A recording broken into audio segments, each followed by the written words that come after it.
Good afternoon, everyone. My name is Max Wilbert.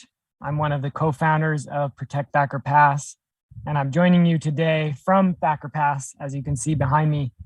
As most of you know, there are more and more people coming out in opposition to the planned Thacker Pass lithium mine.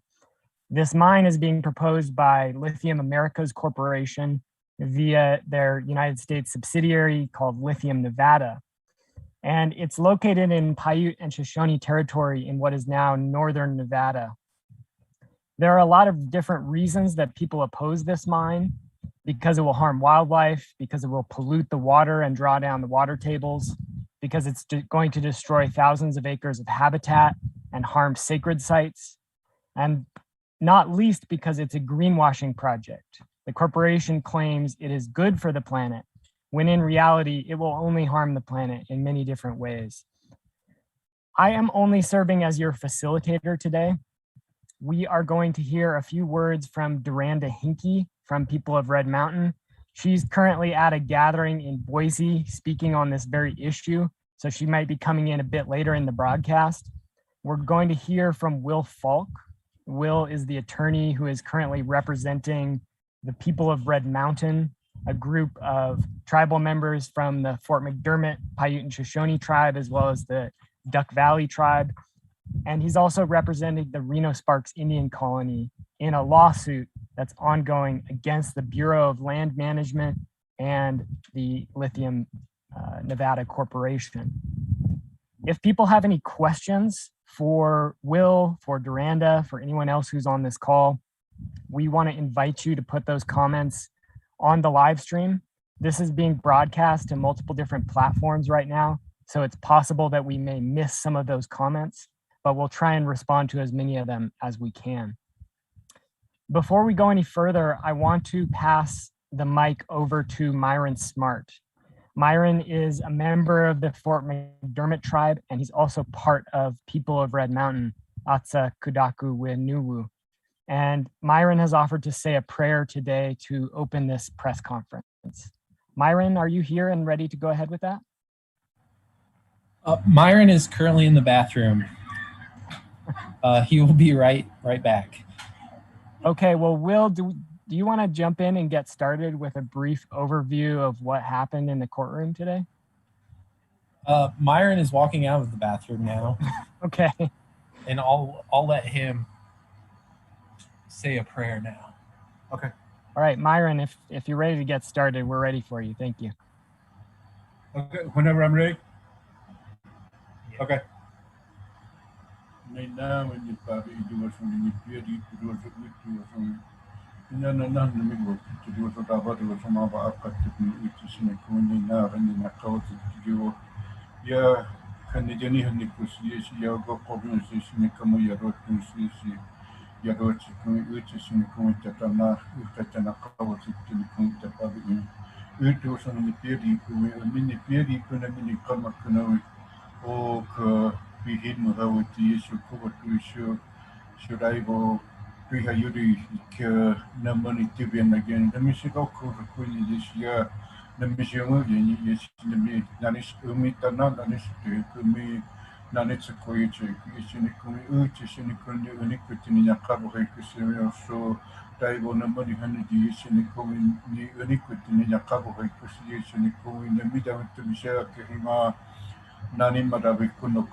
Thank you, Myron.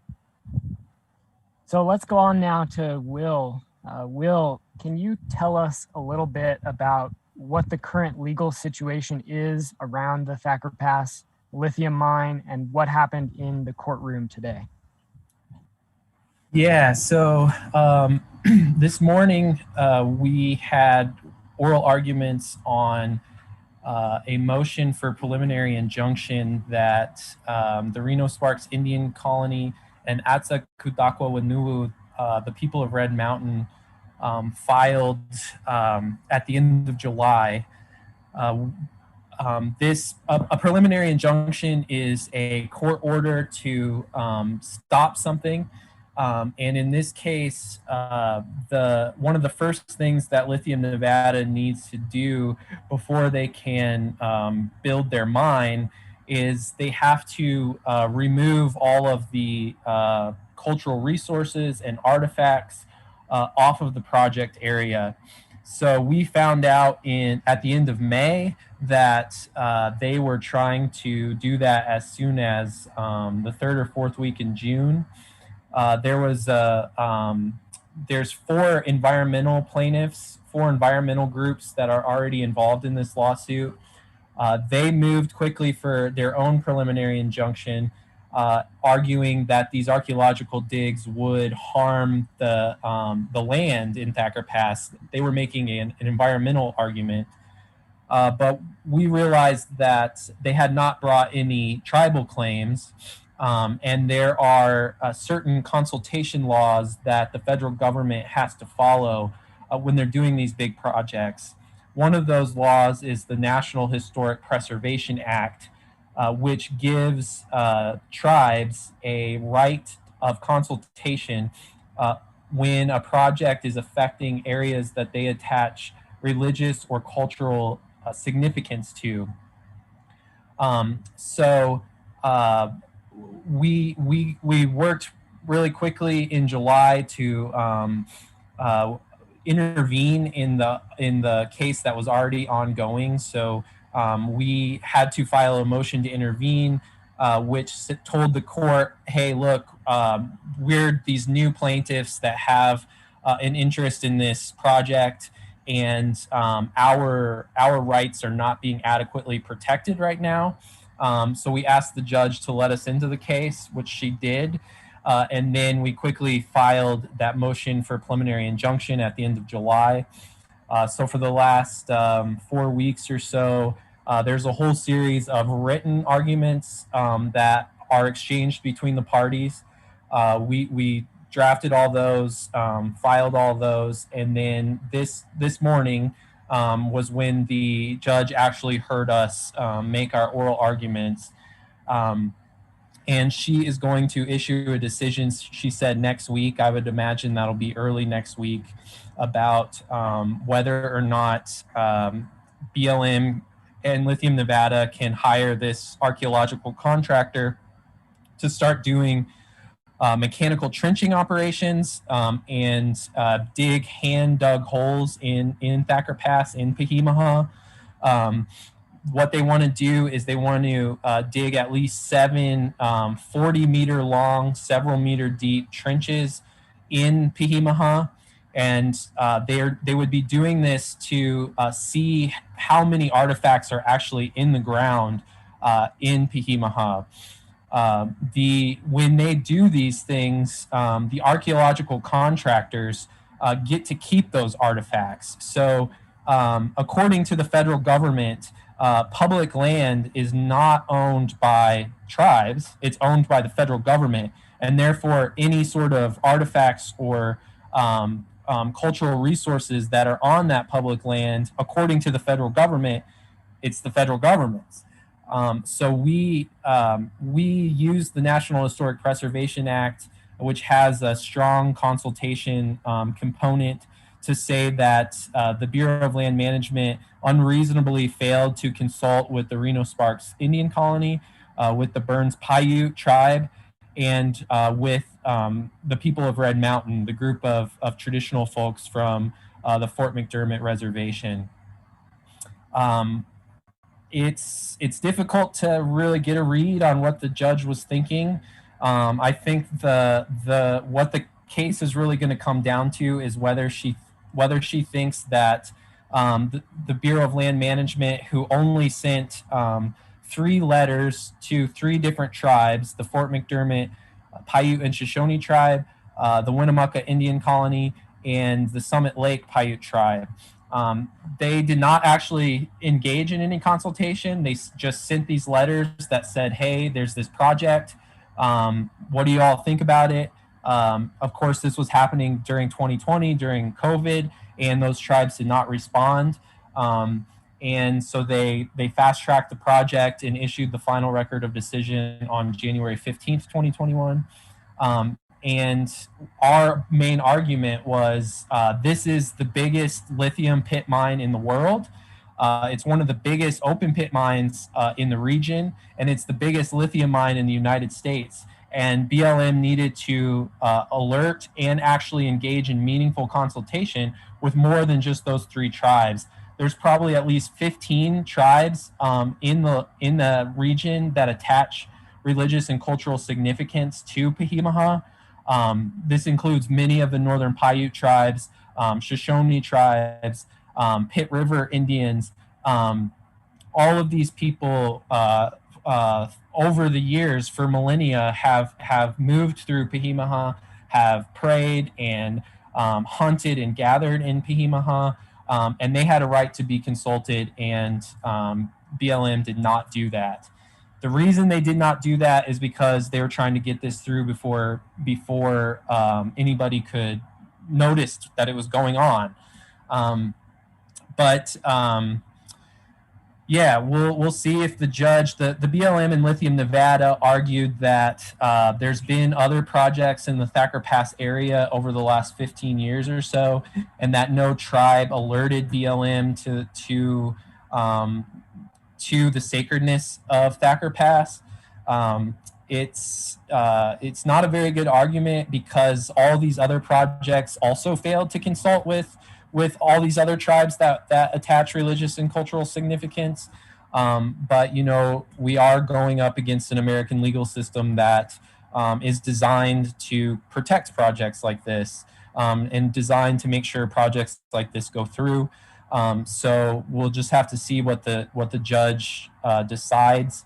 If we lose, then I would expect that they would try to issue this permit in the next couple weeks, and they could start digging in Thacker Pass as soon as they get that permit issued. So sometime this fall.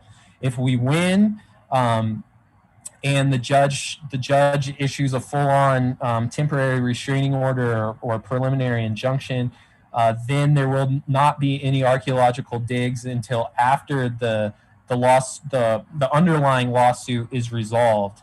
At this time, it's looking like the underlying lawsuit might not be resolved until next summer, maybe not even until this time next year.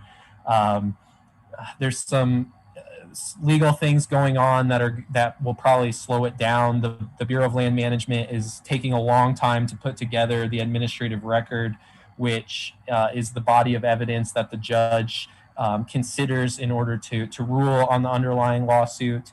Yeah, so there's a lot at stake this morning. And if we win, then the earliest anything could happen is after the judge makes a ruling on the lawsuit, which will probably be next spring or summer at the earliest. Thank you for that, Will. So just to reiterate, so people understand, just so we're really clear on this, there's sort of 2 separate legal things happening here at the same time or concurrently. There's the preliminary injunction, which is a request for an emergency halt to the proposed archaeological dig out here that the BLM is required to conduct before a mine can actually be built out here. And then at the same time, you've got sort of the full lawsuit itself, which is separate from the preliminary injunction. And so the preliminary injunction is asking the judge to say, does it seem likely that you're going to win the lawsuit? Is that what you would say?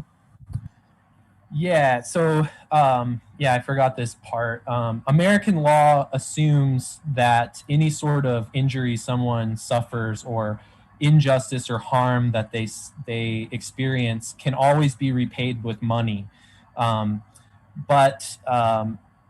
So because of that, when someone files a lawsuit against a project, it's assumed that project can go forward, because if a judge rules that the project was illegal, then the corporation will have to pay someone money later, and then according to American law, everything's good and everybody's squared away.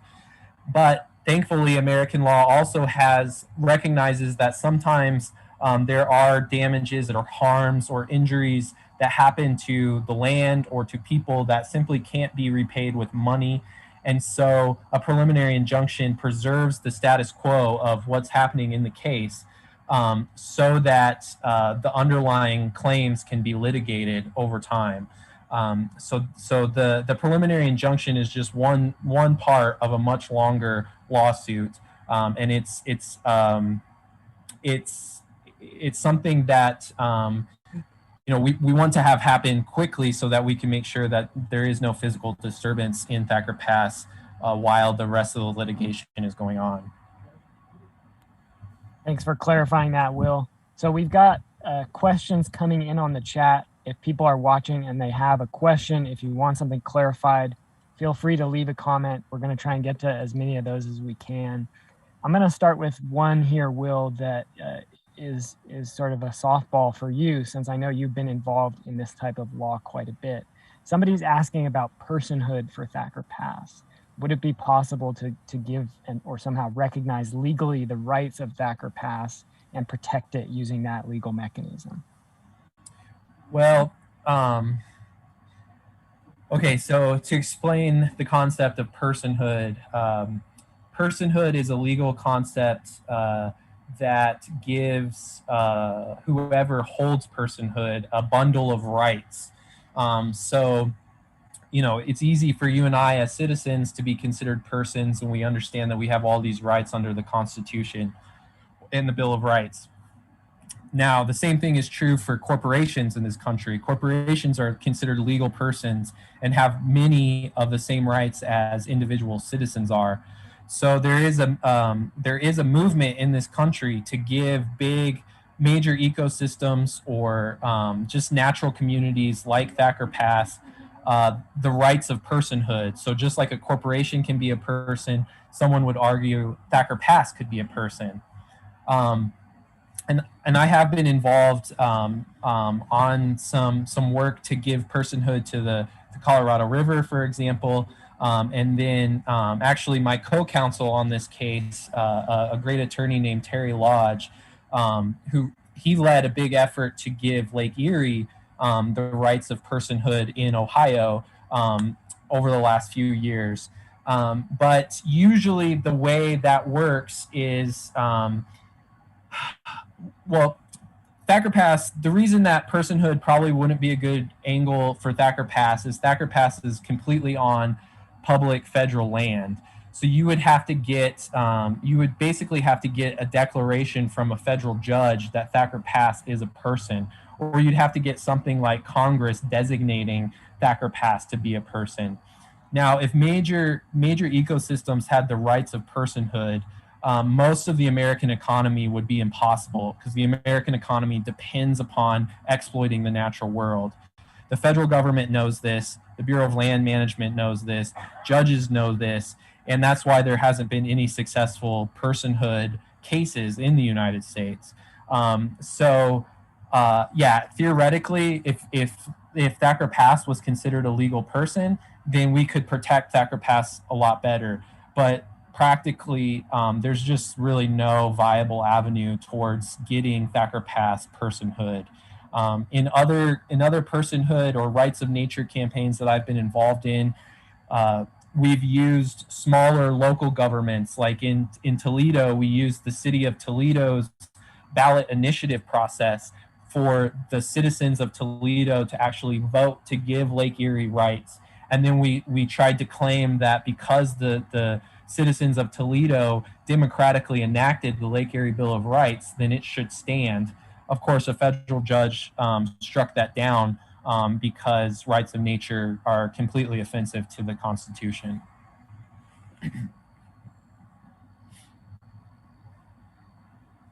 Thanks for that, Will. So another question here from one of the people watching right now.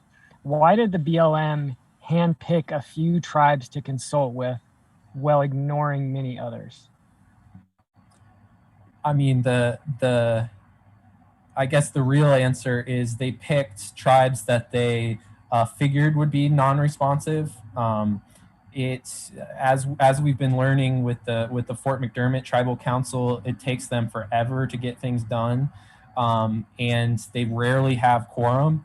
And BLM is smart. They know this. The Fort McDermott tribe is the closest tribe to the project area. So there's that. You know, the Winnemucca Indian colony, not very politically active. I don't know as much about Summit Lake, but I do know that there are other tribes in the region, like the Reno-Sparks Indian colony, that has a very well-established cultural resources program with a very well experienced and established tribal historic preservation officer, Mashawn Eben, who has been working on these projects for 16 years, if not longer.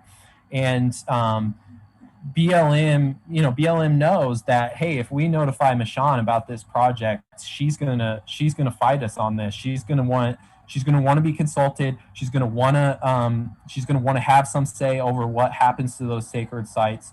BLM, again, they wanted to fast track this project. You know, the Biden administration wants lithium. The Trump administration just wanted to mine the fuck out of everything. So they took, they were trying to fast track this and make sure that this happened before anyone knew what was going on. And that's why they only handpicked those tribes. You know, the Bureau of Land Management is not known for taking tribal considerations into account. They kind of treat these things as little boxes that they have to check off. Let's send a letter to a few tribes, and then we'll call it good when none of them respond.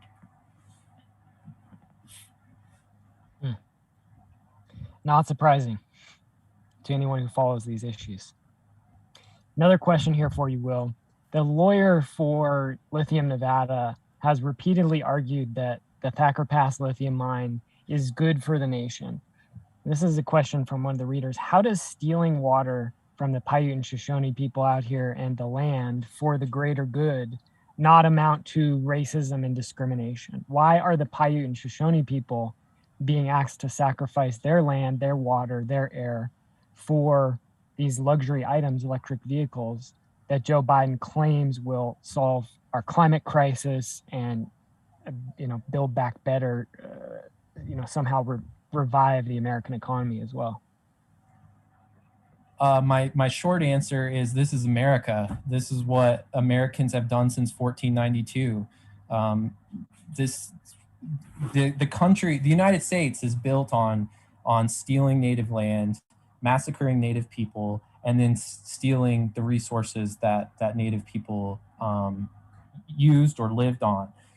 So this is absolutely nothing new in American history, and capitalists are really smart, and they realize that climate change is something that people are starting to get scared of, and they're starting to realize we can make a lot of money off of these so-called alternative energies.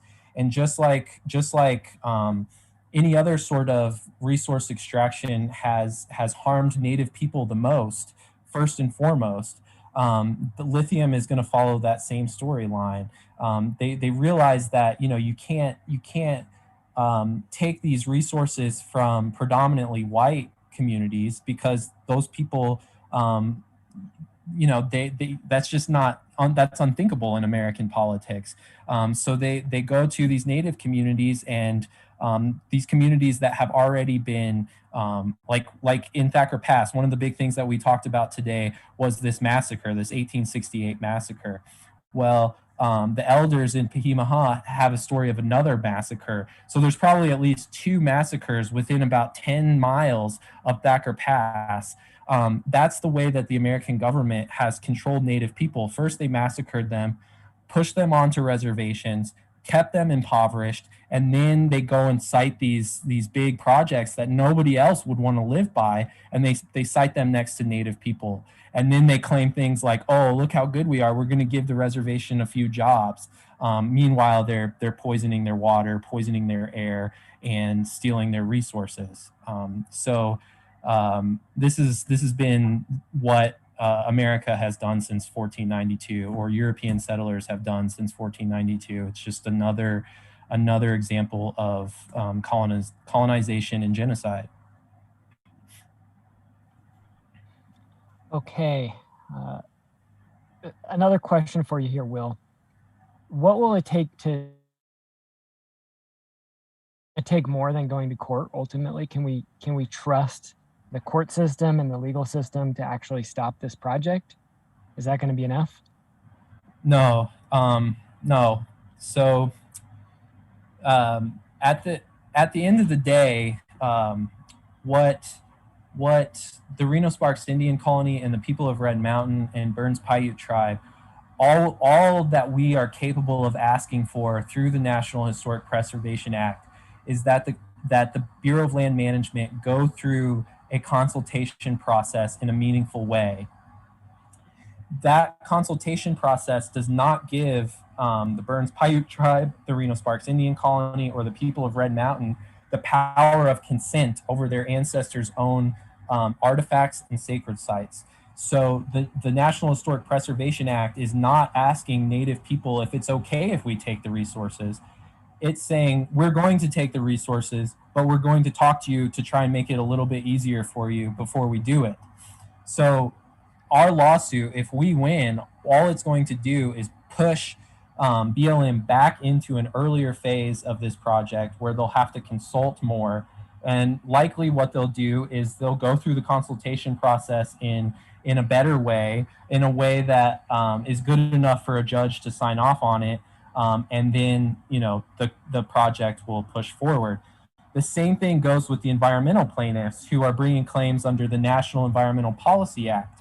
And the National Environmental Policy Act, all it would do would be to undo the record of decision and push the project back into an earlier phase of the permitting process where they will rewrite their permits, rewrite their permit applications, the environmental impact statement, and then the project will go forward. So the legal system is not a tactic that is going to stop this project.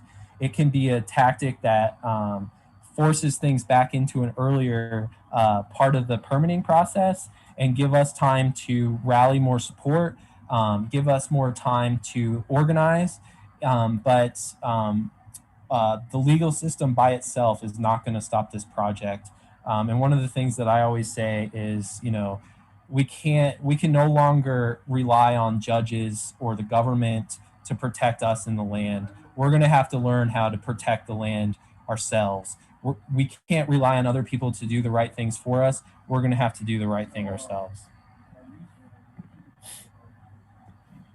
It sounds like you're saying as a lawyer that the environmental laws, the laws to protect Native people that we have in this country are simply not strong enough to get that job done.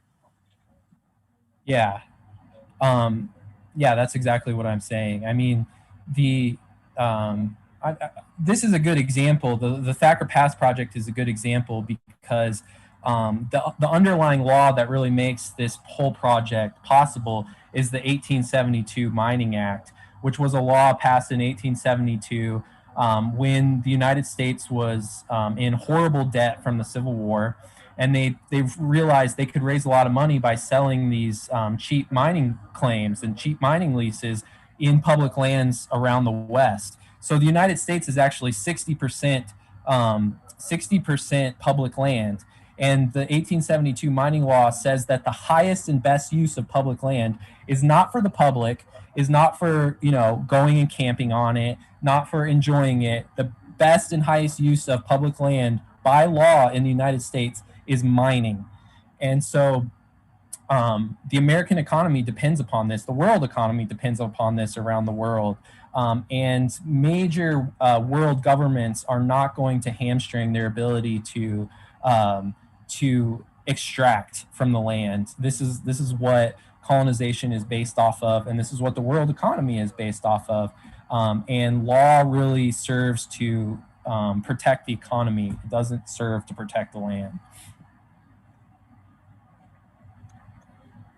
Thank you, Will. I want to bring in Miranda from People of Red Mountain. Miranda is a tribal member, and she's one of the spokespeople for People of Red Mountain, which is one of the plaintiffs in this case, and Will is representing People of Red Mountain. Miranda, are you there? Would you mind sharing a few words with us about why you got involved in this fight and in the lawsuit specifically? Yeah, sounds good. Thank you guys. Will, you did a good job in the courtroom. So thank you, Terry. Thank you. Again, my name is Miranda. I'm with the people who are in Mountain. And so the reason why I got involved was because I was really concerned at first of the environmental effects, having a little bit of a background of just, environmental policy, environmental science. That was one of the bigger things. And then also because it was really close to my reservation. And I first found out about all this information at the beginning of this year. And so once I dove in deeper, and I was listening to elders talk about stories about the massacres, about a lot of the cultural resources, it was just like, whoa, we need to get a hold of this right now. And so I just want to thank everybody who's supported us along the way. And so then after I found out about it, we put together a People or Mountain. And so that's just about 15 tribal members, either tribal descendants of the Fort McDermott tribe. We got put together and we decided to be, the community voice. And we're all led by the elders. We seek their leadership and everything. And so I'm simply just a spokesperson. Everything that I'm saying is most likely from an elder. And so the lawsuit today, it was a little interesting. It almost was like Lithium Nevada and the Bureau of Land Management, that they were talking. It was just very manipulative, very, exactly what Will was mentioning earlier. It was just, they twist the words in it, right? And we can see that time and time again. But I am currently in Boise, Idaho. I am at the return of the Boise Valley people. Myself and Jolene Snap and a few others were just able to get on a presentation. And we were able to talk about the fact capacity in mind, the court hearing, and letting our people know, people who have signed this Boise Valley Treaty, what's going on here. And so that was a really great opportunity. And I hope that we continue to build that solidarity and opposition to the Thacker Pass Lithium mine with all of our sister tribes, meaning Warm Springs, Duck Valley Indian Reservation, Burns Paiutes, and then also Fort Hall, just to add them in there too, Fort Bidwell, all those. And so not sure if I have too many questions. Maybe if you want me to speak about something else, that would be great. Yeah, one of the questions we're getting from a lot of people is, what can people do to support this work, Miranda? Yeah, that's a great question. And so there are many, many ways that you can support. If you are possibly, just for example, like a nonprofit organization, support statements are really helpful. You can sign our petitions. You can donate to our GoFundMe. We have the People Red Mountain. We're setting up a website, hopefully to, get across from that way. We also have our social medias like Facebook, Instagram, Twitter. And so there's many ways that you can do things that aren't being present at Thacker Pass or Pihemaha. You could be our keyboard warriors, reach out to your communities. And we're really, really looking for a bunch of tribal support. That's what we want because, with the unity of all of the Nevada tribes, Oregon tribes, Idaho, the list goes on and on across all of Indian country. Once they realize that we can all stand up for each other, we have so much power, right? We're seen by government to government. So, we're still looking for that solidarity for other tribes who maybe want to jump on this lawsuit. They want to intervene. That'd be really helpful because it just strengthens our case, right? It just basically says exactly what Will mentioned was that, they did everything wrongfully. And so, then you can also be present at Thacker Pass or Pihemaha. And we have protests, or I like to call them protection camps. at Pihimaha, and we're welcoming everybody. We want people to come and visit and check us out. We recently just had a Walla Tribe tribal member come down, and it was a really long drive for him, but he's also going through his own lithium mine, and so he stood with us in solidarity, and we hope to do the same for him. And we know that this lithium mining is going to be the next, or they're trying to make it the next big thing. And so and again, they go back to the native tribes, right? They're going to put these things this harmful contaminants in the air, in the water, digging up the land, all those cultural resources to the native people, because they think that they can just continue to walk over everybody, right? And so I just want to say that we stand in solidarity with of the Wallapai tribe, and there's many other things that you can do. I might be missing something, but check us out on our social media and get a hold of us. Thank you, Miranda. Will, do you want to add any closing words as we wrap up this press conference? You don't think I talked enough, or? It's your last chance. Yeah, I mean, we got to stop this mine. Let's stop it. Thank you, Will. Thank you, Miranda, Myron, Terry, everyone else involved in this lawsuit, in this fight. I want to leave everyone with one final quote that has spoke to me for many years. It's from a woman named Vandana Shiva. She's an Indian woman, a physicist, author, and activist who works in agriculture, in the agricultural field mainly. And she says that clean cannot be measured only in terms of carbon emissions. It has to include all ecological risks from cradle to grave. It's so important that we recognize this. So thank you everyone for joining us for this live streaming press conference. We hope to have more information for you next week about what the judge rules in this case. The situation could be evolving very rapidly. So like Miranda said, follow Protect Pihimaha, People of Red Mountain on social media, follow Protect Thacker Pass. We will be getting that information out there as quickly as possible. And I hope to see some of you on the ground here at Thacker Pass walking in these mountains behind me at some point soon. Thank you very much.